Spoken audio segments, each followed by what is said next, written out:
Welcome back. So one last section. We are going to start on chapter 43, and we're going to finish the book in this.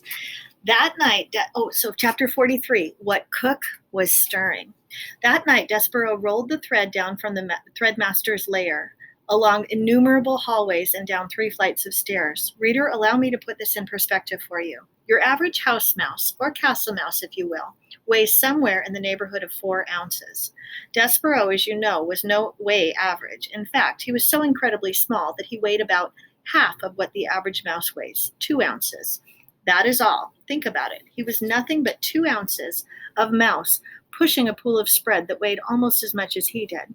Honestly, reader, what do you think the chances are of such a small mouse succeeding in his quest? Zip, zero, nada, goose eggs. You must, when you are calculating the odds of the mouse's success, factor in his love for the princess. Wonderful, ridiculous thing, capable of moving mountains and spools of thread.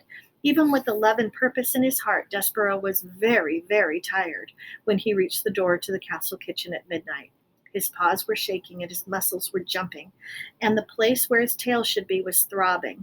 And he still had a very, very long way to go, into the kitchen and down the many stairs of the dungeon, and then through, somehow, some way, through the rat-filled darkness of the dungeon itself, not knowing where he was going. And oh, reader, when he stopped to consider what lay ahead of him, Despereaux was filled with an icky feeling of despair.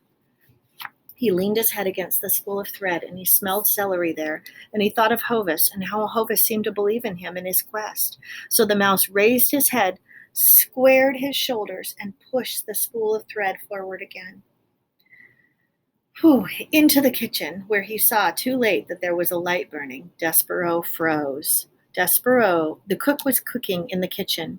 She bent over the stove. She was stirring something. Was it a sauce? No. Was it a stew? No.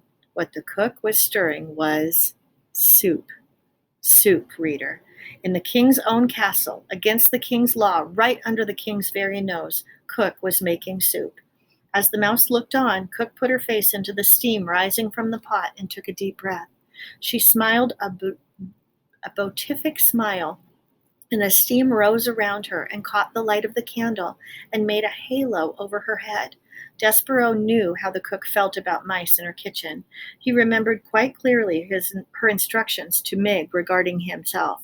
Kill him. The only good mouse is a dead mouse. But he had to go through the kitchen to get to the dungeon door, and he had no time to waste.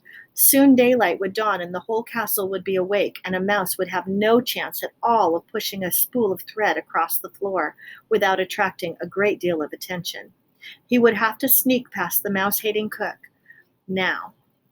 And so, screwing his courage to the sticking place, Despereaux leaned against the spool of thread and set it rolling across the floor. Cook turned from the stove, a dripping spoon in her hand, and a frightened look on her face, and shouted, "Who's there?" Chapter 44, Whose Ears Are Those? "Who's there?" shouted the cook again. Despereaux wisely said nothing. The kitchen was silent. "Humph," said the cook. "Nothing. It's nothing at all. Just my nerves. Nellie ears playing tricks on me." "You're an old fool," she said to herself as she turned back to the stove. "You're just an old fool, afraid of being caught making soup." Despereaux slumped against the spool of thread, and as he leaned there, his heart pounding, his paws shaking, a small wondrous something occurred. A midnight breeze entered the kitchen and danced over the stove and picked up the scent of the soup and swirled across the floor and delivered the smell right directly to the mouse's nose. Despereaux put his head up in the air. He sniffed. He sniffed some more. He had never in his life smelled anything so lovely, so inspiring. With each sniff he took, he felt himself growing stronger, braver. Cook leaned in close to the kettle and put the spoon in and took the spoon out and blew upon the spoon and then brought it to her lips and sipped and swallowed. She said. She took another sip. "Missing something," she said. "More salt, maybe." She put the spoon down and took up an enormous salt shaker and sprinkled salt into the kettle. And Despereaux, feeling emboldened by the smell of the soup, again set to work pushing the spool of thread. "Quickly," he said to himself, rolling the spool just across the floor. "Do it quickly. Do not think. Just push." Cook whirled in the salt shaker in her hand and shouted, "Who goes there?" Despereaux stopped pushing. He hid behind the spool of thread, and as the cook took the candle from the stove and held it up high, "Humph," she said. The candle light came closer, closer. "What's this?" The light came to rest directly upon Despereaux's big ears, sticking up from behind the spool of thread. "Ho!" said the cook. "Whose ears are those?" And the light from the candle then shone full in Despereaux's face. "A mouse," said the cook. "A mouse in my kitchen." Despereaux closed his eyes. He prepared for death. He waited, reader, and waited. And then he heard the sound of laughter. He opened his eyes and looked at Cook. "Ho," said the cook. "Ho he! For the first time in my life, I am glad to see a mouse in my kitchen." "Why?" she asked. "Why am I glad?" "Ho he! Because a mouse is not a king's man, here to punish me for making soup." Ho he! Because a mouse is not a king's man, here to punish me for making soup. That is why. Because a mouse is not a king's man, here to take me to the dungeon for owning a spoon. Ho he! A mouse! I, Cook, am glad to see a mouse. The cook's face was red and her stomach was shaking. "Ho he!" she said again. "And not just any mouse, a mouse with a needle tied around his waist, a mouse with no tail. Ain't it lovely? Ho he!" She shook her head and wiped at her eyes. "Look, mouse, these are extraordinary times, and because of that we must have some peace between us. I will not ask what you are doing in my kitchen, and you in return will tell no one what I am cooking." She turned then and went back to the stove and set down the candle and picked up the spoon and again put it in the pot of soup and took it back out and tasted the soup, smacking her lips together. "Not right," she said. "Not quite right. Missing something still." Despereaux did not move. He could not move. He was paralyzed by fear. He sat on the kitchen floor. One small tear fell out of his left eye. He had expected this cook to kill him. Instead, reader, she laughed at him, and he was surprised how much her laughter hurt. Chapter 45, Some Soup. Cook stirred the soup and then put the spoon down and held up the candle and looked over at Despereaux. "What are you waiting for?" she said. "Go, go, go! There will never be another opportunity for a mouse to escape from my kitchen unharmed." The smell of the soup again wafted in Despereaux's direction. He put his nose up in the air. His whiskers trembled. "Yes," said Cook, "that is the soup you are smelling. The princess, not that you would care or know, is missing. Bless her good-hearted self, and the times are terrible. And when times are terrible, soup is the answer. Don't it smell like the answer?" "Yes," said Despereaux, and he nodded. Cook turned away from him. She put the candle down and picked up her spoon and started to stir. "Oh," she said, "these are dark days." She shook her head. "And I'm kidding myself. There ain't no point in making soup unless there's others to eat it. Soup needs another mouth to taste it, another heart to be warmed by it." She stopped stirring. She turned and looked at Despereaux. "Mouse," said Cook, "would you like some soup?" And then, without waiting for an answer, she took a saucer and spooned some soup into it and set it on the kitchen floor. "Come closer," she said. "I don't aim to hurt you, I promise." All bus riders and walkers should be on their way out the door at this time. Despereaux sniffed. The soup smelled wonderful, incredible. Keeping one eye on Cook, he stepped out from behind the spool of thread and crept closer. "Go on," said the cook. "Taste it." Despereaux stepped into the saucer. Soup covered his paws. He bent his head to the hot soup broth. He sipped. Oh, it was lovely. Garlic and chicken and watercress, the same soup that the cook had made the day the queen died. "How is it?" asked the cook anxiously. "Wonderful," said Despereaux.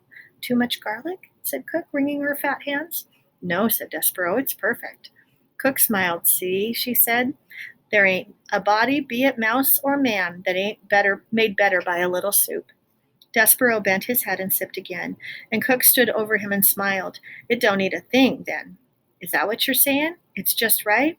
Despereaux nodded. He drank the soup in big, noisy gulps, and when he stepped out of the saucer, his paws were damp and his whiskers were dripping, and his tummy was full. Cook said to him, "Not done already, are you? Surely you ain't done. You must want more." "I can't," said Despereaux. "I don't have time. I'm on my way to the dungeon to save the princess." "Ho he!" Cook laughed. "You, a mouse, are going to save the princess?" "Yes," said Despereaux. "I'm on a quest." Okay, so here's Despereaux in the saucer of soup. Look at, he has his needle there as his sword, and he says it's perfect. Well, don't let me stand in your way. And so it was that Cook held the door open to the dungeon while Despereaux rolled the spool of thread through it. Good luck, she said to him. Ho he, good luck saving the princess. She closed the door behind her and then leaned against it and shook her head. And if that ain't the indicator of what strange days these are, she said to herself, then I don't know what is. Me, Cook, feeding a mouse soup and then wishing him good luck in saving the princess? Oh my, strange days indeed. Chapter 46, Mouse Blood, yes. Despereaux stood at the top of the dungeon stairs and peered into the darkness and then what waited for him below. Oh, he said, oh my. He had forgotten how dark the dark of the dungeon could be. And he had also forgotten, too, its terrible smells, the stench of rats, the odor of suffering. But his heart was full of love for the princess, and his stomach was full of cooked soup. And Despereaux felt brave and strong. And so he began immediately, without despair, the hard work of maneuvering the spool of thread down the narrow dungeon steps. Down, down, down went Despereaux Tilling, and the spool of thread. Slowly, so slowly they went, and the passage was dark, dark, dark. I will tell myself a story, said Despereaux. I will make some light. Let's see. It will begin this way. Once upon a time, yes. Once upon a time there was a mouse who very, very small, exceptionally small. And there was a beautiful human princess whose name was P. And so it happened that the mouse was the one who selected by fate to serve the princess, to honor her, to save her from the darkness of a terrible dungeon. The story cheered up Despereaux considerably. His eyes became accustomed to the gloom, and he moved down the stairs more quickly, more surely, whispering to himself the tale of a devious rat, and a fat serving girl, and a beautiful princess, and a brave mouse, and some soup, and a spool of red thread. It was a story, in fact, very similar to the one you are reading right now, and the telling of it gave Despereaux strength. He pushed the spool of thread with a great deal of gusto, and the thread, eager perhaps to begin its honorable task of aiding in the saving of a princess, leaped forward and away from the mouse, and went down the dungeon stairs ahead of him, without him. No, cried Despereaux, no, no, no. He broke into a trot, chasing the thread through the darkness. But the spool had a head start, and it was faster. It flew down the dungeon stairs, leaving Despereaux far behind. When it came to the end of the stairs, it rolled and rolled, until finally, lazily, it came to stop right at the gnarled paw of a rat. What have we here? Said the one-eared rat to the spool of thread. I will tell you what we have here, said Botticelli Rimorso, answering his own question. We have a red thread. How delightful! Red thread means one thing to a rat. He put his nose up in the air. He sniffed. He sniffed again. I smell. Could it be? Yes, most definitely it is. Soup. How strange. He sniffed some more, and I smell tears. Human tears. Delightful. I also detect the smell. He put his nose high in the air and took a big whiff of flour and oil. Oh my, what a cornucopia of scents. But below it all, what do I smell? The blood of a mouse. Unmistakable mouse blood, yes. Ha ha, exactly, mouse. Botticelli looked down at the spool of thread and smiled. He gave it a gentle push with one paw. Red thread, yes, exactly. Just when you think that life in the dungeon cannot get any better, a mouse arrives. Chapter 47, No Choice. Despereaux stood trembling on the steps. The thread was almost definitely gone. He could not hear it. He could not see it. He should have tied it to himself when he had the chance, but it was too late now. Despereaux's dire situation suddenly became quite clear to him. He was a 2-ounce mouse alone in a dark, twisting dungeon full of rats. He had nothing but a sewing needle with which to defend himself. He had to find a princess. He had to save her once he found her. It's impossible, he said to the darkness. I can't do it. He stood very still. I'll go back, he said, but he didn't move. I have to go back. He took a step backward. But I can't go back. I don't have a choice. I have no choice. He took one step forward and then another. No choice. His heart beat out to him as he went down the stairs. No choice. No choice. No choice. At the bottom of the stairs, the rat Botticelli sat waiting. And when Despereaux stepped from the last stair onto the dungeon floor, Botticelli called out to him as if he were a long-lost friend. Ah, said Botticelli, there you are. Exactly. I've been waiting for you. Despereaux saw the dark shape of a rat, that thing that he had feared and dreaded for so long, finally step out of the gloom and come to greet him. Welcome, welcome, said Botticelli. Despereaux put his paw on the needle. Ah, said Botticelli, you're armed. How charming. He put his paw up in the air. I surrender. Oh, yes, certainly I surrender. Exactly. I, said Despereaux. Yes, said Botticelli, you. He took the locket from around his neck. He began to swing it back and forth. Please go on. I don't want to hurt you, said Despereaux. I just need to get by you. I'm on a quest. Really, said Botticelli. How extraordinary. A mouse on a quest. Back and forth went the locket. A quest for what? A quest to save a princess. The princess, said Botticelli, the princess, the princess. Everything seems to be about the princess these days. The king's men were down here searching for her, you know. They didn't find her. That goes without saying. But now a mouse has arrived and he's on a quest to save the princess? Yes, said Despereaux. He took a step to the left of Botticelli. How inspiring, said Botticelli. Okay, I have to stop and I will make another video. We didn't get to finish this one. I have to go down to a classroom and I'm going to read from there. So I'll see you in just a little bit for the next part.